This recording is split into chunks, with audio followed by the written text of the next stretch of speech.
नमस्कार, बायजूस आईएएस हिंदी में आप सभी का स्वागत है। और आज हम 4 जुलाई के द हिंदू समाचार पत्र में आए कुछ महत्वपूर्ण समाचारों का विश्लेषण करेंगे। तो आइए शुरू करते हैं आज का समाचार विश्लेषण। आइए सबसे पहले मैं आपको ये बता दूं कि आज के इस अंक में हम किन विषयों पर चर्चा करने वाले हैं। सबसे पहले यूरोपीय संघ के द्वारा जो ग्रीन पासपोर्ट की बात कही जा रही है उसके ऊपर जो न्यूज़ आया है उस पर चर्चा करेंगे। अफगानिस्तान से अमेरिकी सेना के बाहर निकलने के बाद वहां की स्थिति में कैसा परिवर्तन होगा, इसको लेकर के एक बहुत ही इम्पोर्टेंट डिस्कशन किया गया है, उस पर चर्चा करेंगे। भारत में जो ईंधन की कीमतें आसमान छू रही हैं उसको लेकर के एक चर्चा किया गया है, उसका भी विश्लेषण करेंगे। चीन को मलेरिया मुक्त घोषित किया गया है डब्ल्यूएचओ के द्वारा, उसकी भी जांच करेंगे। और सबसे अंतिम में आज के समाचार पत्रों पर आधारित मुख्य परीक्षा के अभ्यास प्रश्नों पर भी हम चर्चा करेंगे। तो आइए शुरू करते हैं आज का समाचार विश्लेषण। आज के द हिंदू समाचार पत्र के पेज नंबर 11 में एक न्यूज आया जिसका शीर्षक है ईयूज ग्रीन पासपोर्ट। और यहां पर इस ग्रीन पासपोर्ट को लेकर के बहुत ही डिटेल में चर्चा की गई है। तो आइए समझते हैं आखिर ये ग्रीन पासपोर्ट क्या है और क्यों भारत और अफ्रीकी यूनियन के द्वारा इसका विरोध किया जा रहा है। यह topic GS paper 2 international relation से जुड़ा हुआ है और इसे आप जीएस पेपर 3 डिजास्टर मैनेजमेंट से भी जोड़ करके देख सकते हैं, क्योंकि यूरोपीय यूनियन के द्वारा अपने यहाँ कोविड-19 को फैलने से बचाने के लिए इस तरह के काम किए जा रहे हैं। तो आइए देख लेते हैं इसके महत्वपूर्ण बातों को। 1 जुलाई को यूरोपीय संघ ने ईयू डिजिटल कोविड सर्टिफिकेट, जिसे हम शॉर्ट में EUDDCC या फिर ग्रीन पासपोर्ट के नाम से जानते हैं, उसे लागू किया। कहने का मतलब ये है कि अगर बाहर से कोई व्यक्ति यूरोपीय यूनियन के देशों में आना चाहता है तो वो तभी आ सकता है जब उसने यूरोपीय मेडिसिन एजेंसी यानी कि EMA के द्वारा मान्यता प्राप्त 4 टीकों में से कोई एक टीका लिया हो। अगर आपने EMA के द्वारा मान्यता प्राप्त टीकों में से कोई भी टीका नहीं लिया है तो यहाँ पर यूरोपियन यूनियन में शामिल देश उस व्यक्ति को यूरोपीय यूनियन के देशों में आने नहीं देंगे। और यहाँ पर जिन 4 टीकों की हम चर्चा कर रहे हैं उसमें भारत में दिए जा रहे हैं जो 2 वैक्सीन हैं, यानी कि कोविशील्ड और कोवैक्सीन शामिल नहीं है। यानी कि भारत के लोग जिन्होंने कोविशील्ड और कोवैक्सीन लिया है वे यूरोपीय यूनियन के देशों में नहीं जा सकते। यूरोपीय यूनियन के इस कदम का विरोध भारत ने किया है और भारत के साथ साथ अफ्रीकी यूनियन के देशों ने भी इसका तीखा विरोध किया है, क्योंकि इसके कारण वैक्सीन पासपोर्ट की चिंताएं बढ़ती हैं, जो कि विकासशील देशों के यात्रियों के लिए एक तरीके से भेदभाव वाला कदम है। यहाँ पर हम जिस ग्रीन पासपोर्ट की बात कर रहे हैं वो एक डिजिटल QR कोड है, जिससे यह प्रमाणित होता है कि किसी व्यक्ति ने कोविड-19 के खिलाफ कोई टीका लिया है या नहीं।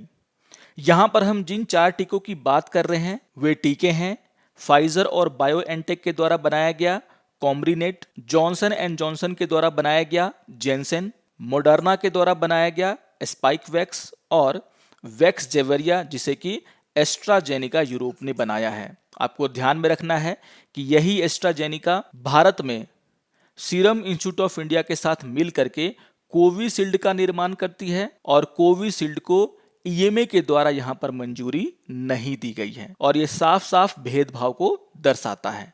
तो यहाँ पर ये 4 ऐसे टीके हैं जिसे अगर किसी व्यक्ति ने लिया है तो वह यूरोप जा सकता है, यूरोपीय यूनियन के देशों में घूम सकता है, वहाँ पर बिजनेस के लिए जा सकता है। लेकिन इसके अलावा अगर आपने कोई और टीका लिया है तो यहाँ पर आपको यूरोपीय यूनियन के देशों में आने जाने का परमिशन नहीं दिया जाएगा।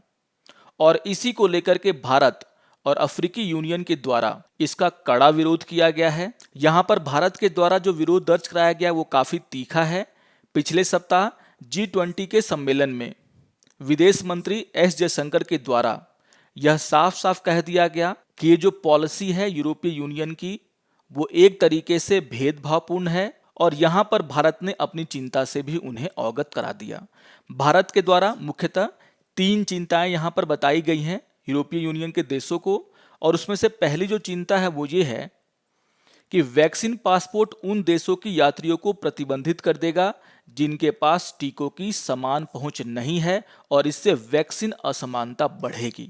कहने का आशय ये है कि वैसे देश जो गरीब देश हैं, जिनके पास इतना पैसा नहीं है कि वो बहुत ही तेजी से कोविड-19 के टीके अपनी जनता को लगा सकें, तो ये उन देशों के साथ भेदभाव है और एक तरीके से ये फैसला वैक्सीन असमानता को और बढ़ाएगा।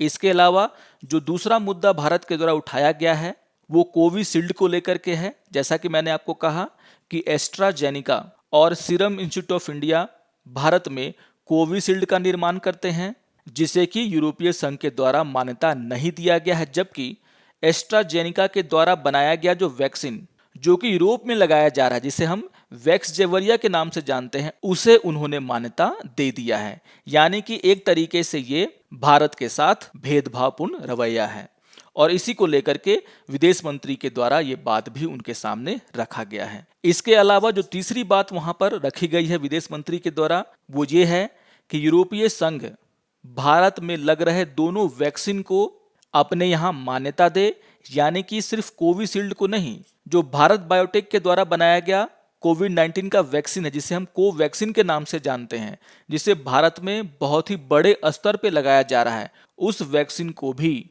मान्यता देनी चाहिए। और यहाँ पर भारत के द्वारा साफ किया गया है कि अगर यूरोपीय यूनियन ऐसा नहीं करता है तो भारत के द्वारा भी यूरोपीय यूनियन के देशों के खिलाफ इसी तरह के कदम उठाए जा सकते हैं। आपको इस बात को याद रखना है कि सीरम इंस्टीट्यूट के द्वारा बनाया गया जो कोविशील्ड है उसे लगभग 95 देशों को वितरित किया गया है और उन देशों में मुख्यतः निम्न और मध्य आय वाले देश हैं और यूरोपीय संघ की ये कार्रवाई उन सभी देशों के खिलाफ भेदभावपूर्ण कार्रवाई है। यहाँ पर नस्लवादी भेदभाव के भी संकेत मिलते हैं। जैसा कि मैंने कहा कि यूरोपीय संघ ने सिर्फ 4 टीकों को मान्यता दिया है और ये वही टीके हैं जो यूरोप और उत्तरी अमेरिका के निवासियों को लगाए गए हैं।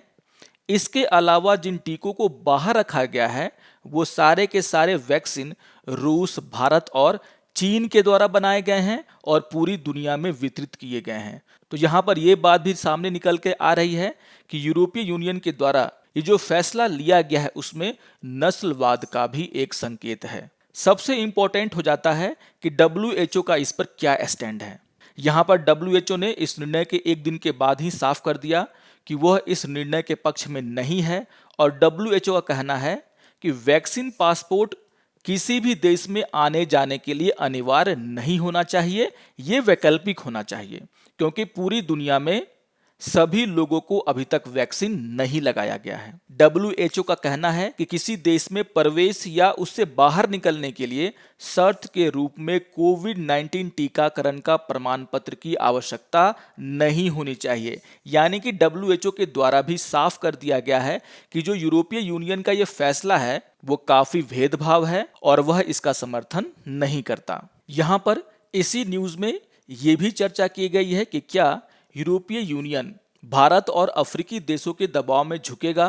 तो यहाँ पर यह कहा गया है कि जिस तरीके से भारत ने इसका विरोध किया है उसको देखते हुए यूरोपीय यूनियन के बहुत सारे देश, यहाँ पर कहा गया कि लगभग 9 ऐसे देश हैं जिसमें Austria, Germany, Greece, Iceland, Ireland, Spain, Switzerland जैसे देश शामिल हैं, उन्होंने कोविशील्ड को यूरोप में मान्यता देने की बात कही है। इसी के साथ साथ कुछ ऐसे देश भी हैं जिसमें इस्टोनिया का नाम आता है, उन्होंने कोविशील्ड के साथ साथ कोवैक्सीन को भी मान्यता देने की बात कही है। तो यहाँ पर जो प्रेशर बनाया गया है इंडिया के द्वारा उसका असर अब यूरोपीय यूनियन पर दिखने लगा है और यूरोपीय यूनियन के बहुत सारे देश भारत के द्वारा बनाए गए जो वैक्सीन है उसके पक्ष में हैं और वो चाहते हैं कि इन दोनों वैक्सीन को मान्यता दी जाए। यहाँ पर यह भी कहा गया है कि हो सकता है कि एस्ट्राजेनिका और सीरम इंस्टीट्यूट ऑफ इंडिया के द्वारा जो कोविशील्ड का निर्माण किया जा रहा है उसे आसानी से यहाँ पर मान्यता मिल जाए, लेकिन भारत बायोटेक के द्वारा जो कोवैक्सीन का निर्माण किया जा रहा है उसे मान्यता प्राप्त होने में कुछ देरी हो सकती है, क्योंकि WHO के द्वारा भी अभी तक इस वैक्सीन को इमरजेंसी यूज के लिए मान्यता नहीं दिया गया है। आइए अब एक और इम्पोर्टेंट टॉपिक्स पर चर्चा कर लेते हैं। आज के पेपर के पेज नंबर 11 में एक न्यूज आया जिसका शीर्षक है what lies ahead for Afghanistan after US exit.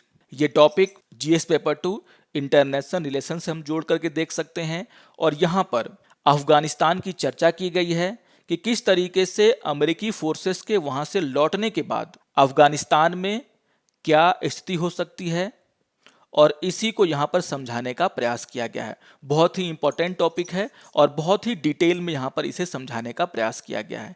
जैसा कि आप सभी जानते हैं कि 2 जुलाई को अमेरिकी सैनिकों ने बगराम एयर बेस से अमेरिका के लिए प्रस्थान किया है, और ऐसा करके अमेरिका ने अफगानिस्तान में अपने सैन्य अभियानों को प्रभावी तरीके से समाप्त करने का फैसला ले लिया है।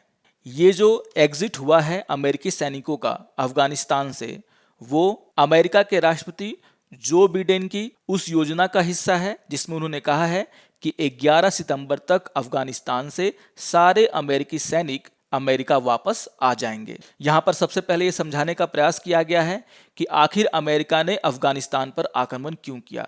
आप सभी जानते हैं कि 11 सितंबर 2001 को अमेरिका पर आतंकवादी हमला हुआ था, और उसके बाद अमेरिकी राष्ट्रपति जॉर्ज डब्ल्यू बुश ने अफगानिस्तान के खिलाफ युद्ध की घोषणा की थी, क्योंकि अमेरिका का ये मानना था कि तालिबान के द्वारा अल कायदा को समर्थन दिया जा रहा है और इन आतंकवादियों को यहाँ पर पनाह दी जा रही है। और इसी को देखते हुए अमेरिका ने अफगानिस्तान में काबिज तालिबान को हटाने का प्रयास किया और उसके खिलाफ युद्ध की घोषणा की। ये युद्ध सफल भी हुआ, क्योंकि अफगानिस्तान में एक लोकतांत्रिक व्यवस्था का गठन किया गया। लेकिन 20 साल गुजरने के बाद भी ना तो अफगानिस्तान में ये युद्ध समाप्त हुआ है और ना ही देश में स्थिरता काबिज हुई। यहाँ पर एक इंपॉर्टेंट काम यह हुआ कि अमेरिकी सेना ने तालिबान को वहां से उखाड़ करके फेंक दिया और एक लोकतांत्रिक सरकार की वहां पर स्थापना कराई। लेकिन वहां पर तालिबान के द्वारा गृह युद्ध जैसे हालात बनाए गए और अभी तक अफगानिस्तान स्थिर नहीं हुआ है। अब यहाँ पर सवाल ये उठता है कि जब अफगानिस्तान में अभी स्थिरता नहीं आई है तो अमेरिका क्यों पीछे हट रहा है, और इसी का जवाब यहाँ पर ढूंढने का प्रयास किया गया है। और कहा गया है कि यूएस ने बहुत पहले ही यह जान लिया था कि यह युद्ध अजेय होगा, यानी कि अमेरिका वहां पर पूरी तरीके से जीत नहीं सकता।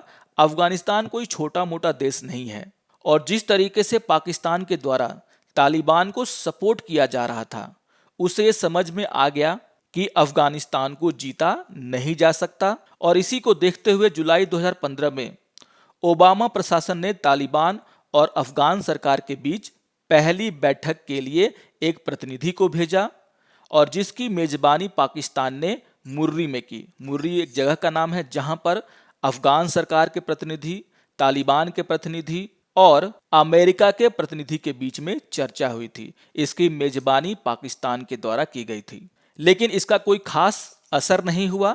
ये बातचीत वहीं पर खत्म हो गई, इसका कोई भी निष्कर्ष नहीं निकला, और आगे चल करके राष्ट्रपति डोनाल्ड ट्रंप के द्वारा तालिबान से सीधे बातचीत करने के लिए एक विशेष दूत को नियुक्त किया गया, जिनका नाम था जल्मे खालिजाद। यहाँ पर खालिजाद और उनकी टीम ने दोहा में तालिबान के प्रतिनिधियों के साथ बातचीत की, जिसके कारण फरवरी 2020 में अमेरिका और विद्रोहियों के बीच में एक समझौता हुआ। और इस समझौते के अनुसार अमेरिका ने तालिबान को यह वादा किया कि वह 1 मई 2021 तक अफगानिस्तान से अपनी पूरी सेना को वापस ले लेगा। जब अमेरिका में सत्ता परिवर्तन हुए, यानी कि जब जो बिडेन वहां के राष्ट्रपति बने, तो उन्होंने भी इस प्रस्ताव का समर्थन किया। पर यहाँ पर जो डेट है वो 1 मई से बढ़ा करके उन्होंने 11 सितंबर कर दिया। यानी कि उनके द्वारा भी ये कहा गया कि अमेरिकी सेना अफगानिस्तान से वापस आएगी, लेकिन डेट को जो है उन्होंने बढ़ा दिया, और वो डेट 1 मई से बढ़ करके 11 सितंबर तक चला गया। और इसी को देखते हुए 2 जुलाई को अमेरिकी सैनिक वहां से वापस आए हैं। यहाँ पर इस बात की भी जानकारी दी गई है कि आखिर जो समझौता हुआ है अमेरिका और तालिबान के बीच में, उसकी क्या शर्तें हैं। समझौते के अनुसार तालिबान अफगानिस्तान के अंदर हिंसा को कम करेगा, वहां की सरकार के साथ शांति वार्ता में शामिल होगा, विदेशी आतंकवादी समूहों के साथ अपने सारे संबंध काट लेगा, यानी कि उनके साथ जो भी उसके संबंध हैं वो सभी वो खत्म करेगा, और इसके बदले में यूएस अपने सारे सैनिकों को वहां से वापस ले लेगा। इसी को देखते हुए तालिबान प्रतिनिधियों और अफगान सरकार के बीच सितंबर 2020 में दोहा में बातचीत शुरू हुई, लेकिन इस बातचीत में कोई सफलता अभी तक नहीं मिली है और फिलहाल ये शांति प्रक्रिया ठप है। यहाँ पर जैसे ही अमेरिका ने अपने सैनिकों को वापस बुलाने की घोषणा की, उसके बाद से ही तालिबान वहां पर हावी हो रहा है और पिछले दिनों अफगानिस्तान में कई पत्रकारों, बुद्धिजीवियों, कार्यकर्ताओं को तालिबान के द्वारा हत्या कर दी गई है। और यहाँ पर अफगान सरकार का भी यही कहना है कि तालिबान ये सारे कार्य कर रहा है। यानी कि ये सुनते ही कि अमेरिका वहां से वापस जाएगा, फिर से अफगानिस्तान में गृह युद्ध जैसे हालात वहां पर बन गए हैं। बहुत सारे ऐसे डिस्ट्रिक्ट हैं अफगानिस्तान की जिसको तालिबान ने अपने कब्जे में ले लिया है। इसी न्यूज में पाकिस्तान के स्टैंड की भी चर्चा की गई है। ये पूरे खेल का जो सबसे मेन मोहरा है वो पाकिस्तान है। आप सभी जानते हैं कि पाकिस्तान के द्वारा ही तालिबान को मदद पहुंचाई जाती थी 1990 के दशक में, और ये उन देशों में शामिल था जिन्होंने तालिबान के शासन को मान्यता दी थी। यहाँ पर 9/11 के हमले के बाद पाकिस्तान ने अमेरिका के दबाव में तालिबान के साथ औपचारिक संबंध तोड़ लिए थे और आतंकवाद के खिलाफ अमेरिका के युद्ध में शामिल हो गया था। लेकिन यहाँ पर पाकिस्तान ने अमेरिका के साथ डबल गेम यानी कि दोहरा खेल खेला। एक तरफ तो उसने अमेरिका के युद्ध में उसका साथ दिया, जिससे कि अमेरिका से उसे हेल्प मिलता रहे, पैसे का भी और हथियारों का भी। और इसी के साथ साथ उसने तालिबान के रहबारी सूरा एक ग्रुप है जिसमें तालिबान के जो शीर्ष नेता है, बड़े बड़े नेता हैं, वो होते हैं और उन्हीं नेताओं के समूह को यहाँ पर रहबारी सूरा कहते हैं। कहने का आशय ये है कि पाकिस्तान ने तालिबान के बड़े बड़े नेताओं को अपने यहाँ सुरक्षित रखा और पाकिस्तान में रह करके ही इन तालिबान नेताओं ने तालिबान को मजबूत किया, पैसे इकट्ठा किए, हथियार इकट्ठा किए और फिर से अफगानिस्तान पर हमला करना शुरू कर दिया। सीमावर्ती इलाके जो होते हैं अफगानिस्तान के, खास करके वो इलाके जो पाकिस्तान से साथ लगे हुए हैं, वहां पर तालिबान ने धीरे धीरे अपना प्रभाव बढ़ाना शुरू किया और आज के टाइम में तालिबान के द्वारा फिर से अफगानिस्तान के एक बहुत बड़े हिस्से पर कब्जा कर लिया गया है। यानी कि यहाँ पर पाकिस्तान ने डबल गेम खेला। एक तरफ तो उसने ये दिखावा किया कि वो आतंकवाद के खिलाफ लड़ाई में अमेरिका के साथ है, लेकिन उसने ही तालिबान को बचा करके रखा और आज ये समय आ गया है कि तालिबान वहां पर फिर से सत्ता में काबिज होने के लिए तैयार है। यहाँ पर एक और बात का ध्यान दिलाया गया है कि पाकिस्तान चाहता है कि जो भारत का दबदबा है अफगानिस्तान में, जो उसकी इमेज है अफगानिस्तान के लोगों के बीच में, उसे खत्म कर दिया जाए। अगर वहां पर तालिबान काबिज हो जाता है तो उसके हेल्प से पाकिस्तान आसानी से भारत को अफगानिस्तान से भगा सकता है, उसके इमेज को वहां पर खराब कर सकता है। आप सभी जानते हैं कि 1990 के दशक में भारत के द्वारा तालिबान से कोई ताल्लुकात नहीं रखा गया है, भारत ने उसे मान्यता नहीं दी थी, जिसका खामियाजा भारत को भी भुगतना पड़ा था। यहाँ पर भारत का भी जिक्र किया गया है कि आखिर क्यों भारत जो है तालिबान के साथ बातचीत कर रहा है। द हिंदू समाचार पत्र ने जून में यह रिपोर्ट दी थी कि भारत के अधिकारियों ने दोहा में तालिबान के साथ संपर्क बनाया है और यहाँ पर इसी को लेकर के चर्चा किया गया है कि आखिर क्यों भारत इस बार तालिबान के साथ बातचीत कर रहा है। और यहाँ पर समझाने का प्रयास किया गया है कि भारत अपने हितों को देखते हुए तालिबान के साथ भी अब बातचीत कर रहा है, जैसा वो पहले नहीं करता था।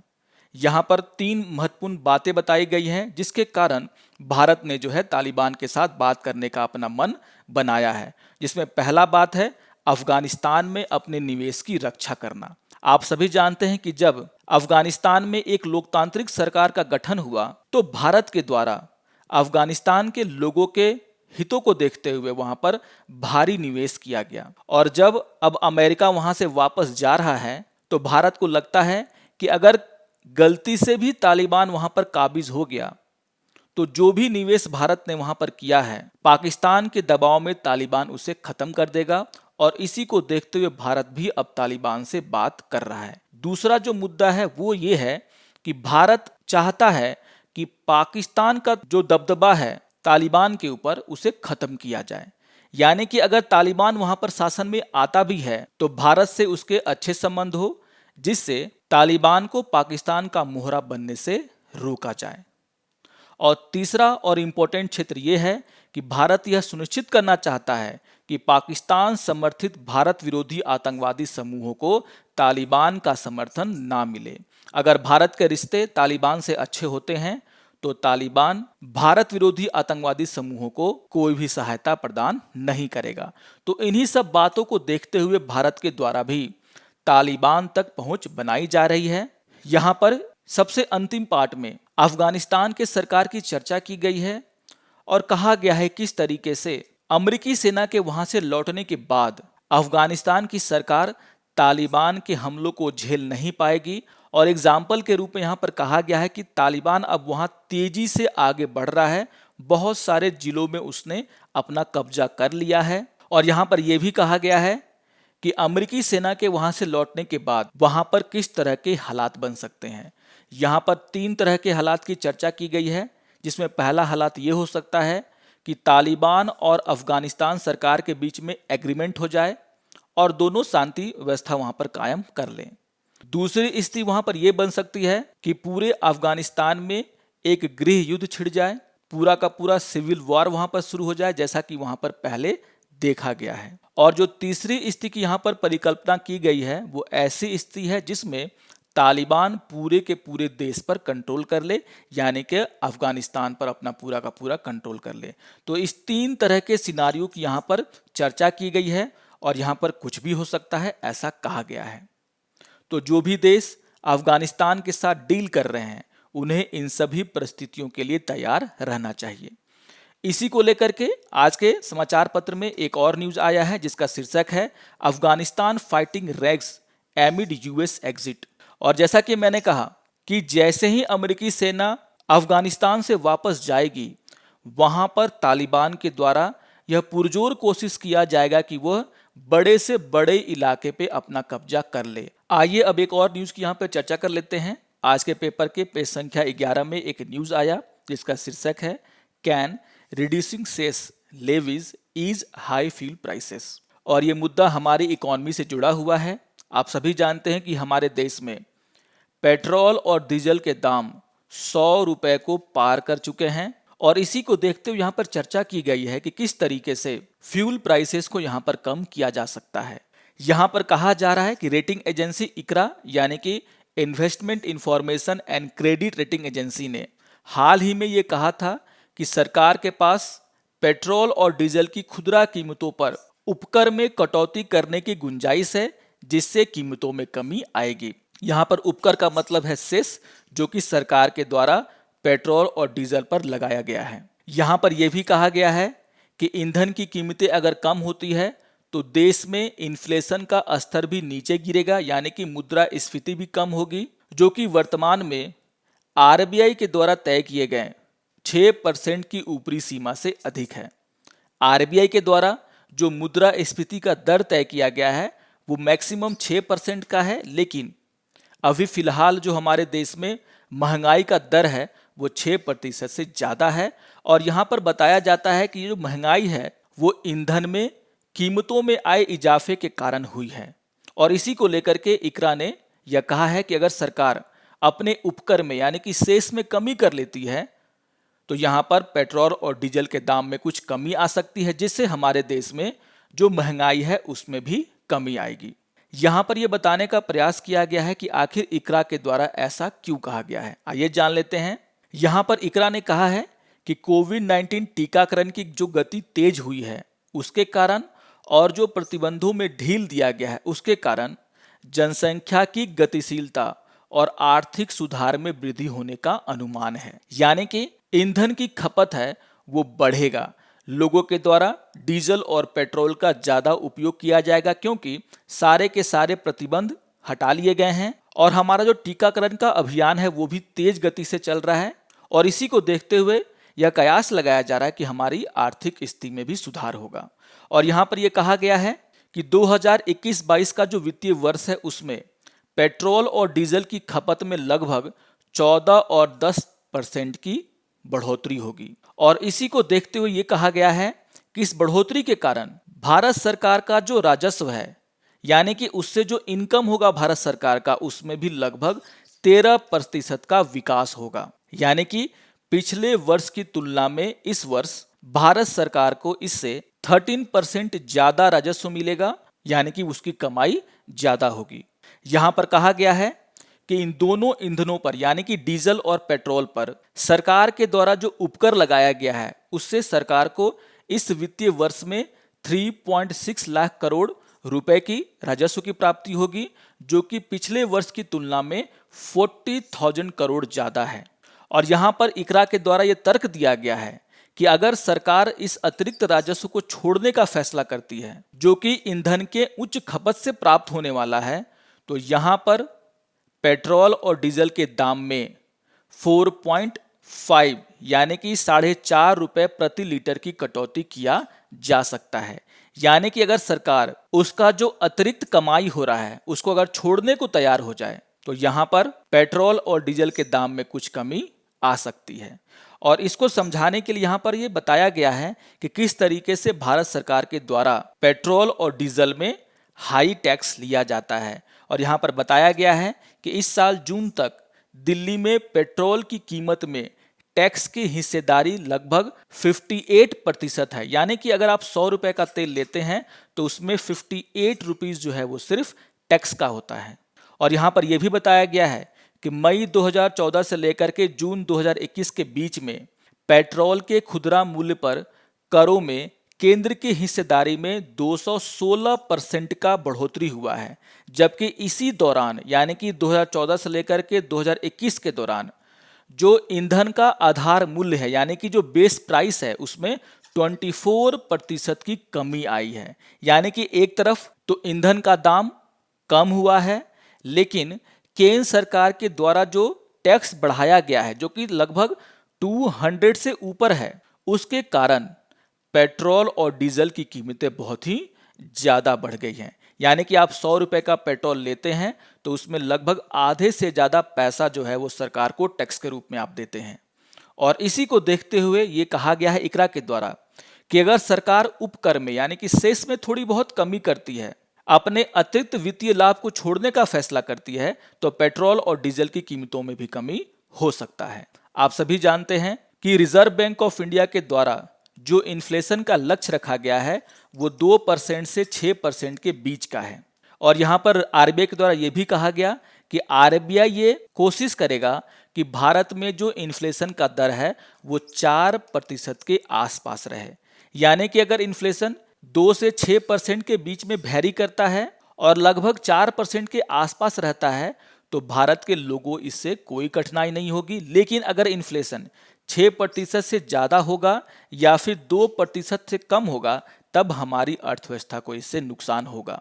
और यहां पर कहा गया है कि मई 2021 में जो हमारा इन्फ्लेशन का रेट था वो 6.3% था, यानी कि आरबीआई के द्वारा जो मैक्सिमम लिमिट बोली गई है उससे लगभग 0.3% ज्यादा है। और यहां पर यह भी बताया गया है कि ये जो बढ़ोतरी है इन्फ्लेशन में वो डीजल और पेट्रोल में महंगाई के कारण है, क्योंकि डीजल और पेट्रोल में अगर महंगाई होती है, उसके दाम बढ़ते हैं, तो इसके कारण जो ट्रांसपोर्टेशन कॉस्ट है वो बढ़ जाता है और इसी के कारण जो खाने पीने की वस्तुएं हैं वो देश में लगातार महंगी हो रही हैं, जिसके कारण हमारे देश का मुद्रास्फीति जो कि कंज्यूमर प्राइस इंडेक्स यानी कि उपभोक्ता मूल्य सूचकांक पर आधारित है वो भी बढ़ रहा है।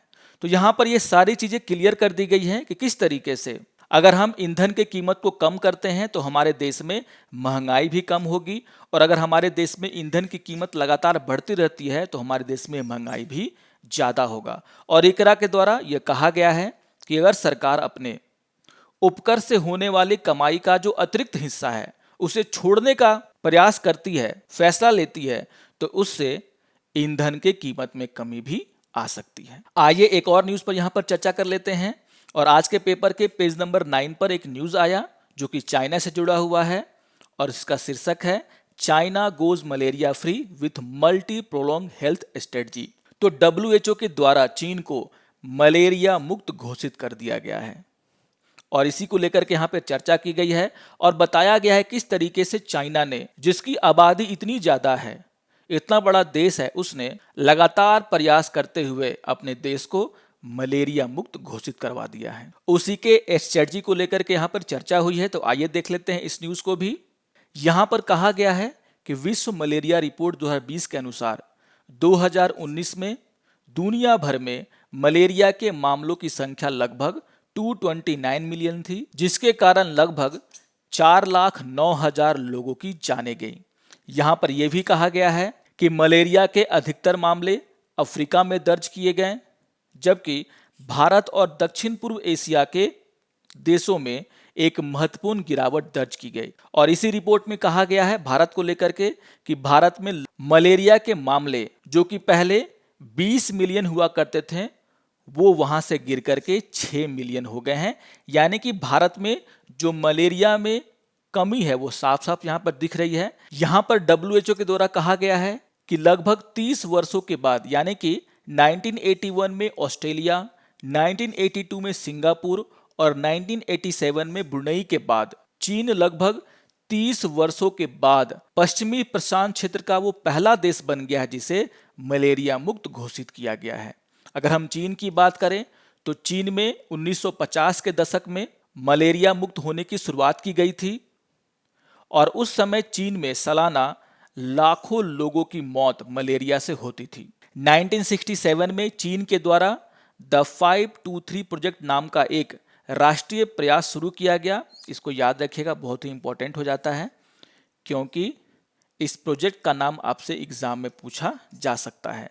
तो 1967 में द 523 प्रोजेक्ट, जिसको कि चीन के द्वारा शुरू किया गया था मलेरिया को खत्म करने के लिए, जिसमें 500 से ज्यादा वैज्ञानिक और 60 से ज्यादा संस्थान शामिल थे। और इसी के कारण 1970 के दशक में आर्टीमिसिसिन की खोज हुई, जो कि अभी मलेरिया के खिलाफ जो भी उपलब्ध दवाइयां हैं उसमें सबसे ज्यादा प्रभावी है। 1980 के दशक में चीन ने व्यापक रूप से कीटनाशक उपचारित जालों का उपयोग करना शुरू किया और 1988 आते आते लगभग 2.4 मिलियन जालों का वितरण किया। यानी कि ये जाल लगाकर लोग वहां पर सोते थे, जिसके कारण मलेरिया के मामले में कमी आई। और इन सारे प्रयासों के कारण 1990 में जो मामले थे वो कम होने शुरू हो गए और अगले दशक आते आते ये संख्या घट करके लगभग 5,000 सालाना रह गई। इसके बाद चीन ने एक बहुत ही महत्वपूर्ण रणनीति अपनाई जिसे हम 137 रणनीति कहते हैं। बहुत ही इंपॉर्टेंट बात है, हमें ये समझना है किस तरीके से कोई देश अपने देश को किसी बीमारी से मुक्त करा लेता है। यहाँ पर कहा गया है कि अगर राजनीतिक इच्छा शक्ति हो तो किसी भी देश के द्वारा अपने देश को किसी भी बीमारी से मुक्त कराया जा सकता है, जैसा कि यहाँ पर चीन ने करके दिखाया है। यहाँ पर चीन के द्वारा 137 रणनीति अपनाई गई। 137 का मतलब क्या है कि एक दिन में मलेरिया का पता लगाना, यानी कि अगर कहीं से भी कोई मलेरिया का रिपोर्ट आता है तो एक दिन के अंदर यह पता लगा लेना कि आखिर मलेरिया जो है कहां से आया है, मलेरिया का मामला किस जगह से आया है। 3 दिनों के अंदर यह निर्धारण कर देना कि उस एरिया में मलेरिया फैल रहा है बहुत ही तेजी से। यानी कि एक दिन में आपने ये तय कर लिया कि मलेरिया का मामला किस जगह से आया है। 3 दिनों के अंदर इन्होंने ये पता लगा लिया कि क्या उस एरिया में मलेरिया तेजी से फैल रहा है, और अगर इस बात की पुष्टि हो जाती है तो 7 दिनों के अंदर उसे रोकने का प्रयास चीन के प्रशासन के द्वारा शुरू कर दिया जाता था।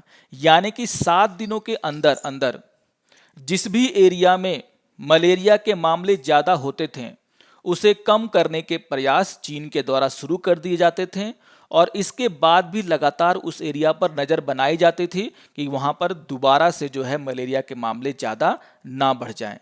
इसी को कहा गया 137 रणनीति। और इसी तरीके से चीन ने अपने देश को मलेरिया मुक्त घोषित कर दिया 70 सालों की लगातार प्रयास के बाद। आइए अब आज के समाचार पर आधारित मुख्य परीक्षा के अभ्यास प्रश्नों पर चर्चा कर लेते हैं। और यहाँ पर पहला क्वेश्चन है कि सैनिकों की वापसी से समीकरण कैसे बदलेंगे और क्या काबुल की सेना तालिबान को रोक सकती है, इस कथन का विश्लेषण करें। तो यहाँ पर हम अफगानिस्तान की बात कर रहे हैं। तो यहाँ पर जब आप उत्तर की संरचना करेंगे तो आप भूमिका में अफगानिस्तान में हुए नए घटनाक्रमों के जिक्र करेंगे।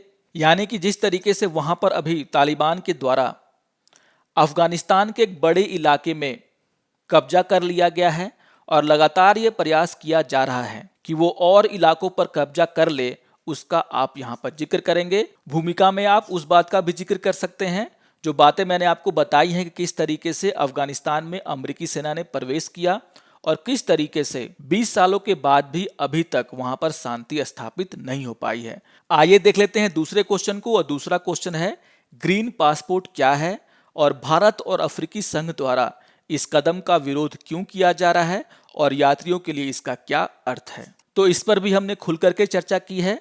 तो जब आप अपनी उत्तर की संरचना करेंगे तो यूरोपियन यूनियन के द्वारा जो ग्रीन पासपोर्ट को लेकर के घोषणाएं की गई हैं उसका जिक्र करें। मैंने एक एक करके सभी की चर्चा की है और मुख्य भाग में आप ये समझाने का प्रयास करेंगे कि कैसे यह कदम दुनिया के विकासशील और गरीब देशों के हित में नहीं है, और इसके आधार पर आप अपने उत्तर की संरचना कर सकते हैं।